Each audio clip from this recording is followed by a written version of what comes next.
"Ma'am, unless you're family, step away," Officer Brad Whitmore said, raising one hand between Naomi Carter and the old woman lying on the sidewalk. The sentence was calm, almost bored, and that made it worse. Around them, the Saturday crowd outside Pike Street Market kept moving in broken waves, shoppers slowing just enough to stare, phones half lifted, coffee cups cooling in their hands. Naomi could see the woman's lips losing color. She could hear the thin scrape of breath fighting its way through a body that was running out of time. Whitmore stood less than 10 feet from the woman, one polished boot near the curb, one hand resting on his belt, his badge catching the pale Seattle light like it had the power to decide who deserved urgency. Naomi did not step back. She had spent 16 hours teaching emergency response in a windowless training room across town, her voice raw from repeating the same lesson to strangers in uniforms: do not freeze, do not assume, listen to the person closest to the crisis. Now she was standing in the middle of a real one, dressed in a worn denim jacket and running shoes, holding no clipboard, wearing no hospital badge, looking to Whitmore like just another black woman speaking too loudly in public. If stories like this matter to you, subscribe now, because what happened in the next few minutes would not just save a life, it would expose something half the city pretended not to see. Naomi lowered her voice, because panic wasted oxygen. "Officer, she's not responding. Her breathing is shallow. Call EMS and bring your first aid kit." Whitmore's eyes flicked over her face, then down at her clothes, then past her toward the growing circle of witnesses.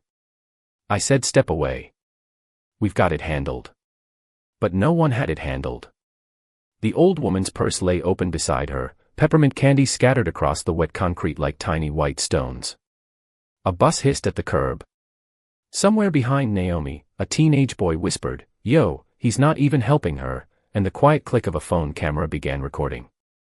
Naomi felt the familiar burn rise in her chest, not anger exactly, but the heavy, practiced ache of being doubted before being heard. She had felt it in hospital hallways, in board meetings, in grocery stores, anywhere her skin arrived before her credentials did. Still, her hands stayed steady. She took one careful step around Whitmore's arm and knelt beside the woman. "Ma'am, can you hear me?" she asked, placing 2 fingers near the woman's neck. A faint pulse fluttered beneath the skin. Weak. Uneven. Dangerous. Whitmore moved closer, his shadow crossing Naomi's hands. "You're interfering with an active scene." Naomi did not look up. She watched the woman's chest rise once, pause too long, then fall. The air smelled like rain, exhaust, and spilled coffee. The whole sidewalk seemed to hold its breath with her. "No," Naomi said softly. "I'm trying to keep her alive." Naomi Carter had learned early that the world did not always recognize competence when it arrived without a uniform. At 36, she carried more emergency rooms in her memory than some people carried birthdays, more sirens, more waiting room prayers, more quiet thank yous whispered by families who never knew how close they had come to losing someone. She had started as a paramedic in Tacoma, riding 12-hour shifts through rain-slick streets and midnight calls where every second had weight. She had knelt beside construction workers, grandmothers, new fathers, veterans, college students, people with money, people with nothing, and she had treated all of them the same because a pulse did not care about class and oxygen did not pause to ask what neighborhood someone came from.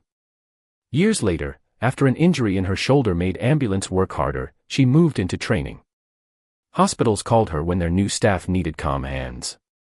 Community centers called her when parents wanted to learn how to save a choking child. Police departments called her when officers needed instruction on how to handle medical emergencies before an ambulance arrived.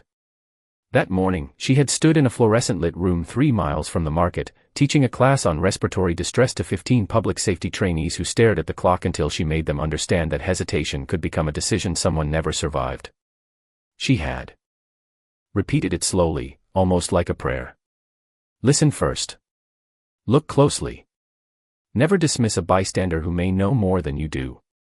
Now, outside the market, those same words seemed to echo back at her from the wet concrete. Her tote bag lay near the curb, one strap twisted, the printed hospital logo faded from years of use. Inside were a half-eaten turkey sandwich wrapped in foil, a folder of training notes, and a small plastic model of human lungs she had used to explain airway obstruction. She had planned to go home, heat soup, call her younger sister in Atlanta, and sleep before her next early session. She had not planned to kneel in public while a police officer questioned her right to help. The old woman on the sidewalk gave a small, uneven sound, almost like a sigh being pulled through a narrow straw. Naomi shifted closer, keeping her movements slow so no one could mistake urgency for aggression. That was another lesson she had learned, not in medical school, but in life. Move carefully. Speak evenly.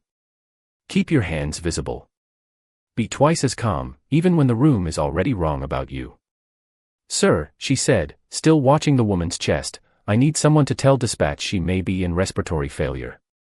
Officer Whitmore looked toward the crowd instead of the patient, his jaw tight, his face arranged into public authority.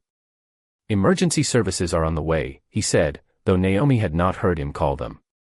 A few feet away, Marcus Hill, a 17-year-old in a gray hoodie with his skateboard tucked under one arm, kept recording. He had only stopped at the market to buy lunch after basketball practice, but something in Naomi's voice made him stay. She did not sound dramatic. She sounded certain. That certainty made Whitmore look smaller, though his badge still shone bright against his chest. Naomi touched the woman's wrist gently. Cold skin. Weak pulse. The name embroidered on the woman's reusable shopping bag read Evelyn Brooks. Naomi leaned closer, her voice soft enough for only Evelyn to hear. Miss Brooks, stay with me. My name is Naomi. I am right here. The woman's eyelids flickered but did not open. Around them, the crowd tightened into silence. And Naomi felt the old familiar line appear in the air, the line between who was trusted automatically and who had to prove she deserved to be heard while someone else was running out of breath. Officer Brad Whitmore had built his whole career around control. He liked clean lines, clear commands, and people who understood where they belonged before he had to remind them. In 12 years with the Seattle Police Department, he had become known as dependable, firm, and difficult to challenge, the kind of officer who kept his uniform sharp enough for inspection even on ordinary patrols. His boots were polished, his radio clipped at the exact angle, his sunglasses folded neatly into his breast pocket whenever the clouds rolled in. He believed appearances mattered because appearances kept order. A badge should look like authority. A scene should look contained. A crowd should look obedient. And a woman kneeling on a public sidewalk, giving instructions while people filmed, did not fit the picture he wanted the afternoon to have. He had been assigned to the market that day because weekend crowds brought small disputes, lost tourists, street performers blocking traffic, and occasional arguments that needed a uniform nearby more than a report. He had spent the morning answering questions, directing cars, nodding at vendors who knew him by sight. It was routine, almost comfortable, until Evelyn Brooks fell near the bus stop and Naomi Carter reached her first. From the moment Whitmore saw Naomi leaning over the woman, something in him hardened. Not because he knew she was wrong. He had not asked enough to know anything. It was because she spoke with a certainty he had not granted her permission to have. She did not look nervous when he stepped closer. She did not lower her eyes. She did not wait for him to decide whether her knowledge counted. That bothered him more than he wanted to admit. Everybody give US space, he called to the crowd, widening his arms as though space alone could solve what was happening on the ground. A few people stepped back. Others stayed frozen, watching Naomi's hands, watching Evelyn's shallow breathing, watching Whitmore watch everything. Except the most important thing. Officer, Naomi said, her voice still measured, I need your medical kit. Does your patrol unit have oxygen? Whitmore gave a short, humorless breath. You need to stop issuing orders. Naomi finally looked up at him. Rain had gathered along her hairline and on the shoulders of her denim jacket. Her eyes were tired, but not uncertain. This is not about orders. This is about her airway. The word airway should have landed like a bell. It should have reminded him of training, of laminated manuals, of the department classroom where a black instructor had once stood beside a projection screen and told officers that the first mistake in a medical emergency was pride. But Whitmore had taken that class months ago with his arms crossed, half listening, convinced the material was common sense. He remembered the coffee more clearly than the instructor. He remembered joking with another officer afterward that civilian trainers always made everything sound dramatic. He did not remember Naomi's name. He did not remember her face. Now she was right in front of him, stripped of the title that would have made him listen. Behind the circle of people, Marcus Hill adjusted his phone, his thumb trembling slightly as the red recording dot held steady. He captured the way Naomi stayed close to Evelyn without crowding her. He captured Whitmore standing tall over both women, the silver badge bright against the gray afternoon. He captured the moment a middle-aged man in a mariner's cap muttered, "Maybe let her help," and Whitmore answered without turning his head, "I said we have it handled." But still, no ambulance had arrived. Still, Evelyn's breathing grew thinner. Still, Naomi's fingers remained at the pulse point, counting what little time they had left. In that cold pocket of silence, authority had a badge, but competence had its hand on a fading pulse. Naomi heard the change before she saw it. Evelyn's breath, already thin, caught once and then seemed to disappear into the damp noise of the street. The bus doors folded shut with a hiss. A vendor's paper bag snapped in the wind. Somewhere, a child asked why everybody was staring. Naomi leaned lower, her ear near Evelyn's mouth, her fingers steady at the pulse point. Nothing strong enough. Nothing regular enough. The world narrowed to skin, breath, time. "She is not breathing normally," Naomi said. "I am starting compressions." Whitmore stepped forward, his hand lifting as if the command could still hold her back. "Do not touch her until medical arrives." Naomi looked at him then, fully, not with defiance for its own sake, but with the exhausted clarity of someone who knew the cost of waiting. "Medical is not here," she said. "She is." For 1 second, the sidewalk went completely still. Then Naomi moved. She placed her hands at the center of Evelyn's chest, locked her elbows, and began pressing with controlled rhythm, counting under her breath, each compression firm and even, each one a refusal to let fear become the loudest voice. 1, 2, 3, 4. Her training rose through her body without hesitation. The rain touched the back of her neck. The concrete pressed through the knees of her jeans. Her shoulder ached from the old injury, but she did not slow down. "Someone call emergency services on speaker," she said. "Tell them adult female, approximately 72 years old, unresponsive, abnormal breathing, cardiopulmonary resuscitation in progress near Pike Street Market, North Bus Stop." For a moment, nobody moved. Then Marcus Hill lowered his phone just enough to shout, "I got it," and tapped the screen with his thumb. His voice shook when the dispatcher answered, but he repeated Naomi's words exactly, like he was handing over a rope in the dark. Whitmore's face tightened. The crowd was no longer looking to him first. That shift was small, but everyone felt it. A woman in a green raincoat stepped forward. "I know where the automated external defibrillator is," she said. Naomi did not look away from her rhythm. "Bring it. Do not run into traffic." A man in a mariner's cap took off his jacket and folded it near Evelyn's head to keep rain from pooling beneath her neck. Someone else moved Naomi's tote bag away from the curb so the arriving medics would have room. Piece by piece, the crowd began doing what Whitmore had failed to do. They listened. Whitmore spoke into his radio now, his voice lower than before, requesting emergency medical services, describing the scene as though he had been leading it all along. Naomi heard him, but she did not spend anger on it. Anger could wait. Evelyn could not. 28, 29, 30, Naomi counted. She paused just long enough to check for breathing, then resumed. Her palms stayed centered. Her voice stayed calm. "Miss Brooks, stay with me. You are not alone." The sentence spread through the circle softer than the rain. Marcus kept recording, not because he wanted drama anymore, but because he understood that people would need to see this clearly. They would need to see the woman Whitmore had dismissed become the person everyone followed. They would need to see that courage did not always arrive with a badge, sometimes it arrived tired, hungry, wearing an old denim jacket, kneeling on wet concrete because walking away would have been easier. The automated external defibrillator arrived in a clear plastic case, carried by the woman in the green raincoat who was breathing hard from the fast walk back.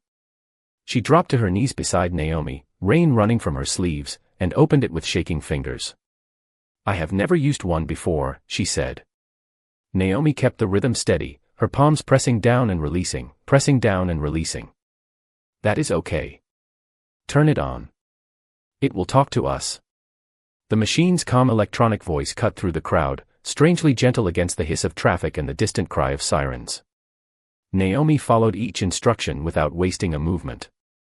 She asked the men in the mariner's cap to hold the umbrella higher. She asked Marcus to keep dispatch on speaker. She asked everyone to step back when the device told them to clear. And all the while, Officer Whitmore stood near the curb, his radio in his hand, his expression trapped between command and embarrassment. He had wanted the scene controlled. Now it was controlled, but not by him. "You need to back up from the patient," he said again, quieter this time, as though the words might recover the authority he had lost. Naomi did not look at him. Not until someone qualified takes over. His jaw worked. "You do not decide that." A murmur moved through the crowd, low and disapproving. Someone said, "She is saving her." Someone else said, "Why is he still arguing?" Marcus's camera caught all of it, the wet sidewalk, the old woman's still face, Naomi's focused hands, Whitmore's polished badge shining uselessly in the gray light. The dispatcher's voice came through the phone, asking who was performing cardiopulmonary resuscitation. Marcus looked at Naomi. "She is," he said. "She says she is trained." Whitmore's eyes narrowed slightly at the word "says," as if even now Naomi's truth needed quotation marks around it. Naomi felt it, that familiar pressure of being treated like a risk while doing the work everyone needed. Her throat tightened, but her voice did not. "Tell dispatch I am a certified emergency response instructor and former paramedic," she said. Marcus repeated it, louder than necessary. The crowd heard. Whitmore heard. Something flickered across his face, but pride closed over it before it could become regret. "Identification?" he asked. Naomi gave one controlled breath, checked Evelyn again, and resumed compressions. "In my tote bag. Front pocket. But if you reach for it, reach carefully. There is medication training equipment inside."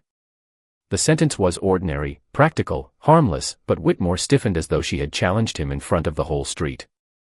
He turned toward the tote, then stopped when the woman in the green raincoat looked directly at him and said, "Officer, maybe you should help her instead." That was when the ambulance finally appeared at the corner, lights flashing red across glass storefronts and rain puddles. The crowd parted before it even stopped.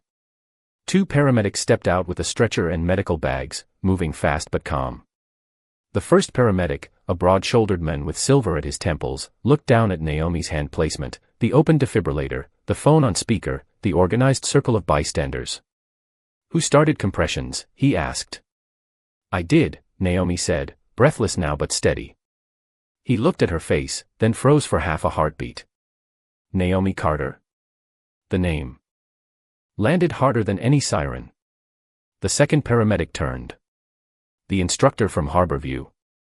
Naomi nodded once, still focused on Evelyn. "She collapsed about 4 minutes ago. Weak pulse became abnormal breathing, then unresponsive. One analysis from the defibrillator. No shock advised. Compressions ongoing." The silver-haired paramedic's expression changed immediately, not to surprise anymore, but respect. "We will take it from here," he said. "And for the record, you gave her a fighting chance." Marcus's phone caught Whitmore's face at that exact moment, the way his eyes shifted from Naomi to the paramedics, the way his mouth opened slightly and then closed. The crowd did not cheer. It was quieter than that. He had asked who she was. Now the answer stood in front of him, spoken by people whose uniforms he could not dismiss. For a moment after the paramedics took over, Naomi did not move. Her hands stayed suspended in the air as if the rhythm of saving Evelyn Brooks had not left her body yet. Rain slid down her wrists. Her knees ached against the wet concrete. The silver-haired paramedic worked beside his partner, attaching monitors, asking questions, speaking in short practiced sentences that made the chaos feel smaller. Naomi answered each one clearly.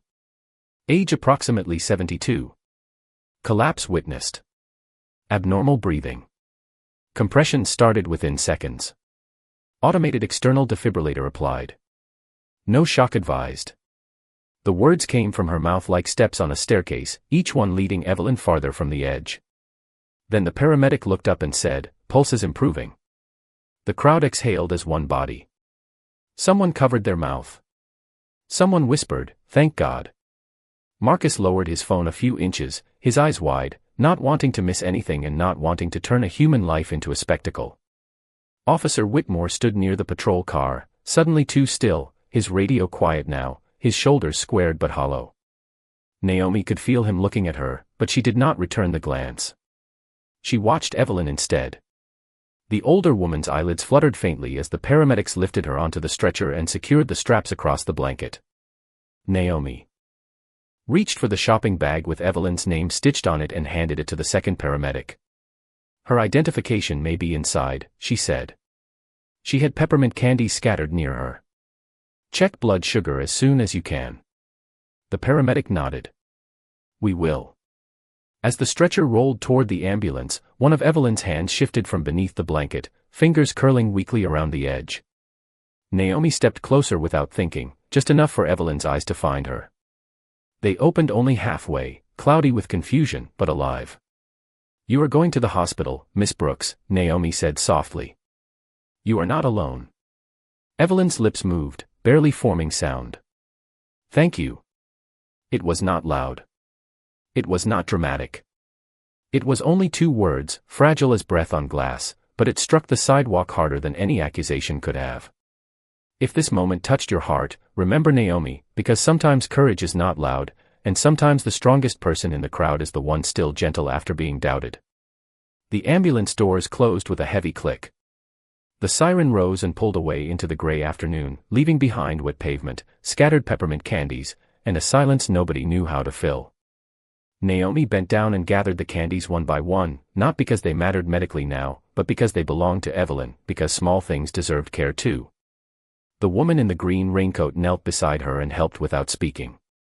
Marcus kept the camera pointed low, capturing only their hands, the rain, the bright white candies against the dark sidewalk. Whitmore took one step forward. Miss Carter, he said. Naomi paused. His voice had lost its sharp edge, but not all of its pride. She stood slowly, her jeans dark at the knees, her palms red from pressure, her face calm in a way that made the whole street feel ashamed for needing proof. Officer, she replied. He seemed to search for the right words, but the crowd was watching, and the camera was still recording, and truth had arrived before his apology did. Naomi picked up her tote bag, checked that her training folder was dry, and tucked Evelyn's remaining candies into the side pocket to give to the hospital later. Then she looked toward the ambulance's fading lights and took one long breath. The rain kept falling, soft and steady, washing the sidewalk clean but not the memory of what had happened there.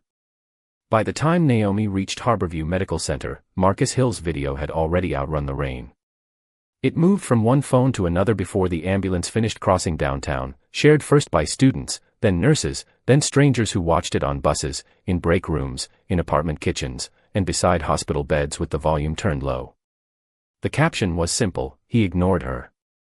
She saved a life anyway. Naomi did not know any of that at first. She sat in the emergency department waiting area with Evelyn Brooks's shopping bag on her lap, the remaining peppermint candies wrapped in a napkin beside the identification card she had found inside. The fluorescent lights above her hummed softly. Her shoulder throbbed. Her jeans were still damp at the knees. People glanced at her without understanding that she had just left part of herself on a sidewalk 3 miles away. A nurse at the desk looked up, recognized Naomi, and hurried over. Naomi, are you all right? The question almost undid her. Not because she was hurt, but because someone had asked it without suspicion. Naomi nodded once. I am fine. Is Miss Brooks stable? The nurse checked the screen, then softened. She is alive. They are running tests, but the doctor said early compressions made the difference. Naomi closed her eyes for 1 second. The noise of the emergency department faded behind the weight of those words. Alive. That was the only result that mattered. Then the nurse's phone buzzed. She looked down, froze, and slowly lifted her eyes back to Naomi. Is this you? Naomi saw the video thumbnail before she heard anything, the wet sidewalk, the crowd, Whitmore standing above her, her own hands locked over Evelyn's chest. Her stomach tightened. She had been filmed before during trainings, but never like this, never with her dignity being tested in public and replayed for strangers. Marcus had not added music. He had not mocked anyone. He had simply let the scene speak. Whitmore's voice came through the tiny speaker, telling her to step away. Then Naomi's voice, low and clear, answering that medical was not there, but Evelyn was. The nurse covered her mouth. Oh my goodness. Across the waiting area, another phone played the same clip. Then another. The room changed temperature without the air moving. People began looking from their screens to Naomi, not with curiosity anymore, but recognition. At the police precinct downtown, the video reached Captain Laura Bennett while she was reviewing weekend incident logs. She watched once standing up. Then she watched again sitting down. By the third time, her face had gone still in the way it did when anger became professional. She knew Naomi Carter. She had hired her 6 months earlier to train officers after a delayed medical response had nearly cost a man his life. Naomi had stood in that very precinct classroom and told them, the badge gives you responsibility, not certainty. Captain Bennett remembered officers taking notes. She also remembered Officer Brad Whitmore leaning back with his arms crossed, looking as if humility was an elective he had not signed up for. Bennett picked up her phone and called the hospital first. This is Captain Laura Bennett, she said. I need to know if Naomi Carter is there and whether she is safe. Then she called Whitmore. He answered on the second ring, his voice careful. Captain. Bennett looked at the frozen image on her screen, Naomi kneeling in the rain while Whitmore stood over her. Do not explain yet, she said. I have already seen enough to know we need to talk. Back at Harborview, Naomi stood as Evelyn's son rushed through the automatic doors, a tall man in a navy work jacket, his face pale with fear. My mother, he said to the desk, breathless. Naomi stepped forward and handed him the shopping bag. She was not alone, Naomi said. She fought hard. The men looked at the bag, then at Naomi, then at the video still playing on a stranger's phone behind them. His eyes filled. You are her. Naomi did not answer right away. She only gave him the peppermint candies, careful and quiet, as if returning proof that Evelyn Brooks had been more than a viral moment. She had been a woman with a shopping list, a favorite candy, and a life that almost slipped away while the wrong person hesitated. The next morning, the press room at Seattle Police Department felt colder than the weather outside. Cameras lined the back wall. Reporters stood shoulder to shoulder, their questions held behind tight mouths and blinking red lights. The video had reached millions overnight, not because it was loud, but because it was impossible to misunderstand. A black woman had been doubted in the middle of an emergency.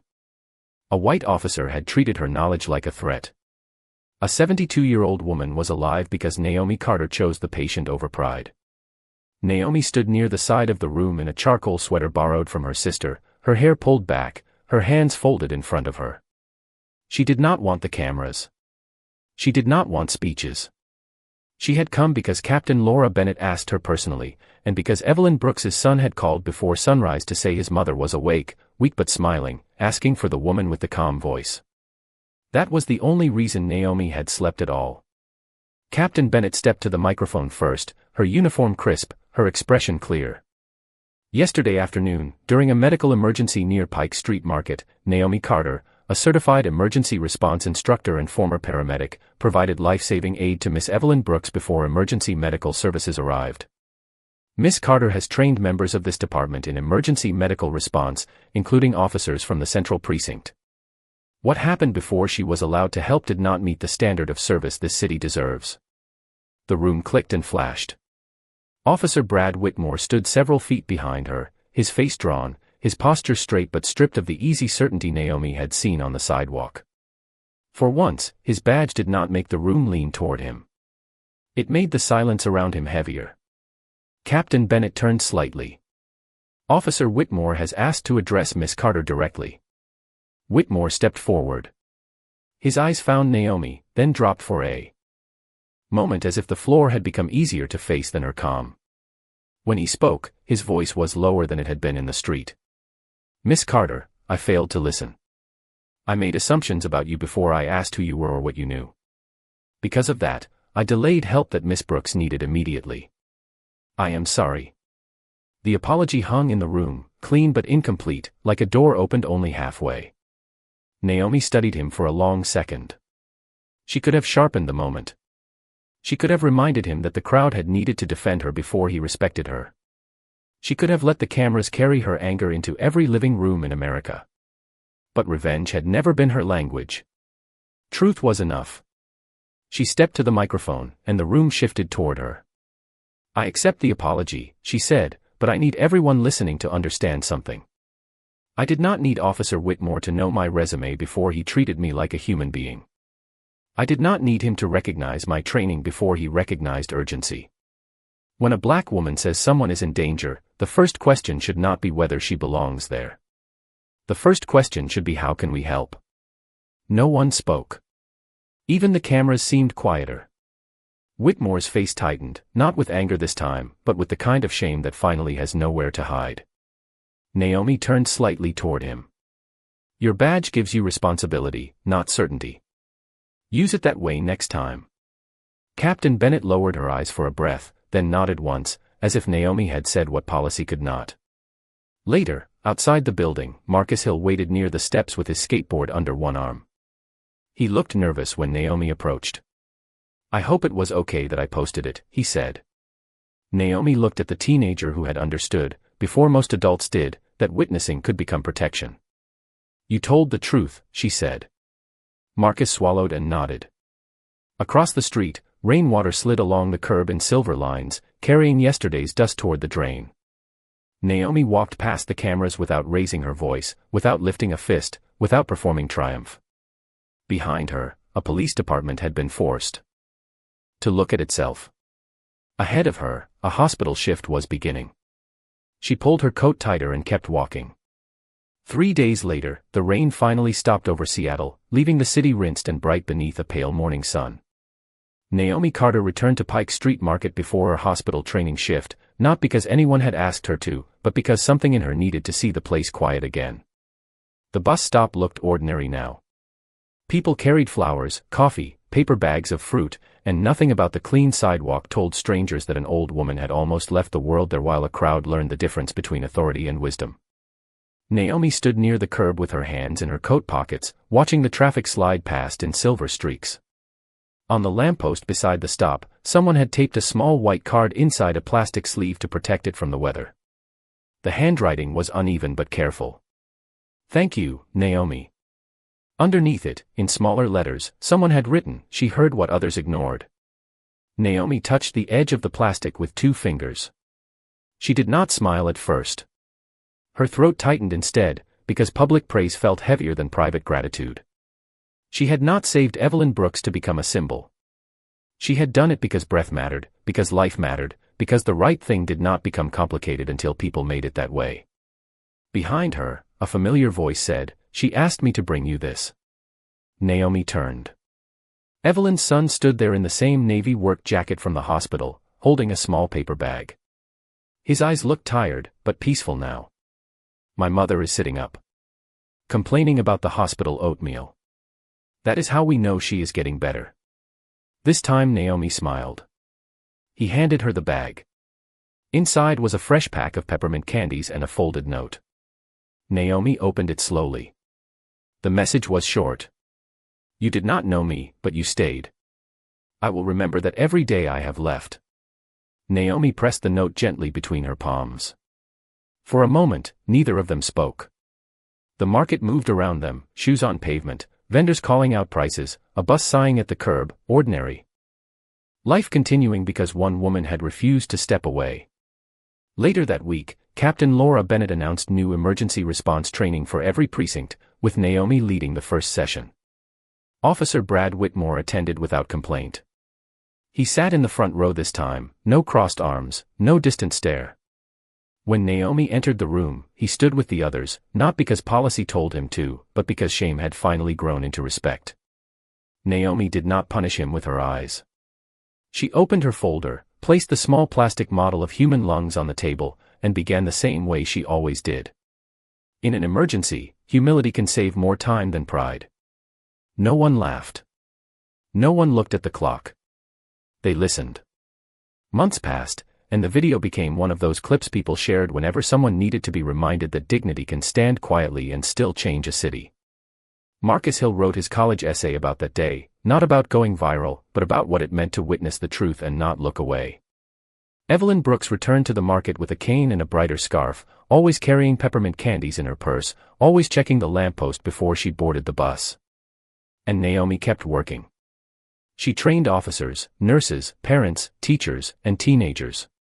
She walked into rooms where people sometimes underestimated her, and she left those rooms better prepared to save someone. That was her victory. Not applause. Not revenge. Not a headline. Just more people alive because she had chosen kindness without weakness, courage without cruelty, and truth without needing to shout. On a quiet Friday evening, Naomi passed the same bus stop again as the sun lowered behind the buildings.